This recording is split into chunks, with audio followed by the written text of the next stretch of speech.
pourquoi Dieu ça marche? Parce qu'il y a un empereur romain qui s'appelle Constantin. Constantin, il voit, il y a une colonie qui ne paye pas les impôts. C'est la colonie juive. Et Constantin dit, mais comment ils peuvent défier l'empereur? On lui explique que c'est parce qu'ils ont un livre dans lequel on dit qu'ils sont le peuple de Dieu. Et comme ils se considèrent comme le peuple de Dieu, donc ils ne peuvent pas payer l'impôt, ils ne peuvent pas être colonisés. Et l'empereur dit, mais ça marche ça? On dit, oui, ça marche. Et il dit, donc je peux utiliser ça et ne pas aller faire la guerre aux gens. Et il se plie naturellement. On essaye. Constantin prend donc des écrivains qui s'appellent Marc, qui s'appellent Jean. Il dit Luc, il dit Matthieu. Nous, on ne peut pas prendre le livre des Juifs parce que les Romains, on ne peut pas dire que nous, on prend un livre où on dit que c'est les Juifs qui sont le peuple de Dieu. On va écrire un livre où on dit que eux, ils ont tué le Fils de Dieu. Et ce Fils de Dieu, ils se sont maudits eux-mêmes en tuant. Donc le nouveau peuple élu, c'est qui? C'est les Romains. Alors, pour faire cela, on va aller chercher en Afrique. Puisque les Juifs, ils ont puisé en Afrique. Quand ils parlent d'un Dieu, c'était les pharaons qui avaient imaginé un Dieu unique. Donc le monothéisme est né en Afrique. C'est les pharaons qui imaginent, sauf que c'était le pharaon qui devenait Dieu. Alors ils vont plutôt faire une entité à part qui est Dieu.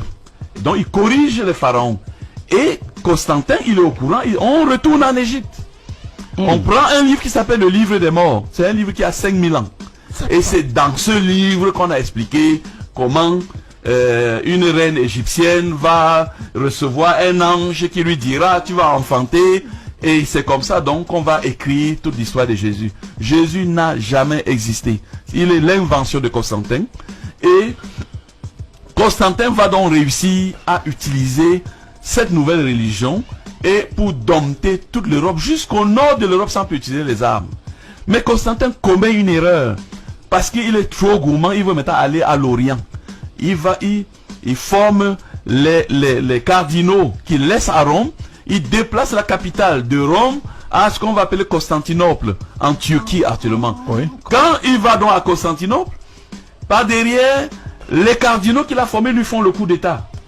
Et disent, mais si nous on a écrit dans le livre que Pierre et Paul ont pris le relais des Juifs pour aller créer l'église du Seigneur, on ne peut plus leur dire qu'on avait déplacé, que ce n'était pas Rome, que c'était Constantinople. Ils ont donc fait le coup d'état pour dire non, lui s'est trompé, la capitale c'est Rome. Et c'est là, ceux qui suivent Constantin sont ce qu'on appelle l'église orthodoxe. Donc, c'est les Russes, c'est les Roumains, et ceux qui ont adhéré au coup d'état, c'est les Romains. C'est l'église catholique. Catholique veut dire universel. Donc ils disent, c'est nous l'universel catholique, et ça va commencer à partir du 5e siècle. La plus grande scientifique africaine, elle est égyptienne, elle s'appelle Hypatie. Hypatie, elle est directrice de la plus grande bibliothèque du Caire, d'Alexandrie. Et quand vous vous appelez Cyril, ça veut dire que vous honorez quelqu'un qui a tué la plus grande scientifique africaine. Parce que dans le nouveau livre, la femme ne doit pas parler devant un homme, la femme ne peut pas enseigner, la femme ne peut pas faire ça. Or, Hypatie, c'est une intellectuelle, elle est une physicienne, elle a étudié en Syrie, elle a étudié partout, elle a étudié en Grèce, elle est venue, donc, la connaissance. On va donc prendre Hypatie, on va faire le tour d'Alexandrie avec Hypatie, Cyril, qui est le monseigneur romain. Oui. Et on va couper un bras à Hypatie dans la rue d'Alexandrie, on va lui percer un œil, on va sortir ses intestins, on va faire tout le tout pour que toutes les femmes voient ce qui leur arrivera si elles continuent d'avoir un métier et de revendiquer qu'elles sont supérieures ou qu'elles sont légales d'un homme. Donc, quand vous appelez Cyril, parce qu'il a été fait saint, Cyril, quand vous appelez Cyril, ça veut dire que vous célébrez, vous honorez. Et moi, c'est Bojiko.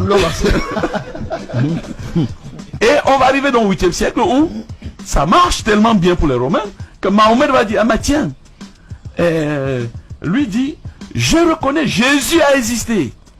Mais Dieu m'a dit que Jésus était l'avant-dernier prophète. Je suis le dernier. Et Dieu m'a donné les dernières instructions. Donc, rappelez-vous, Jésus amende la Bible juive. On crée le Nouveau Testament. Le Nouveau Testament invalide forcément l'Ancien. C'est pour ça qu'on l'appelle Nouveau Testament. Puisque dans l'Ancien, il n'y avait pas que Dieu ne peut pas se recorriger. C'est Dieu quand même. Oui. Bon, mais les Romains ont inventé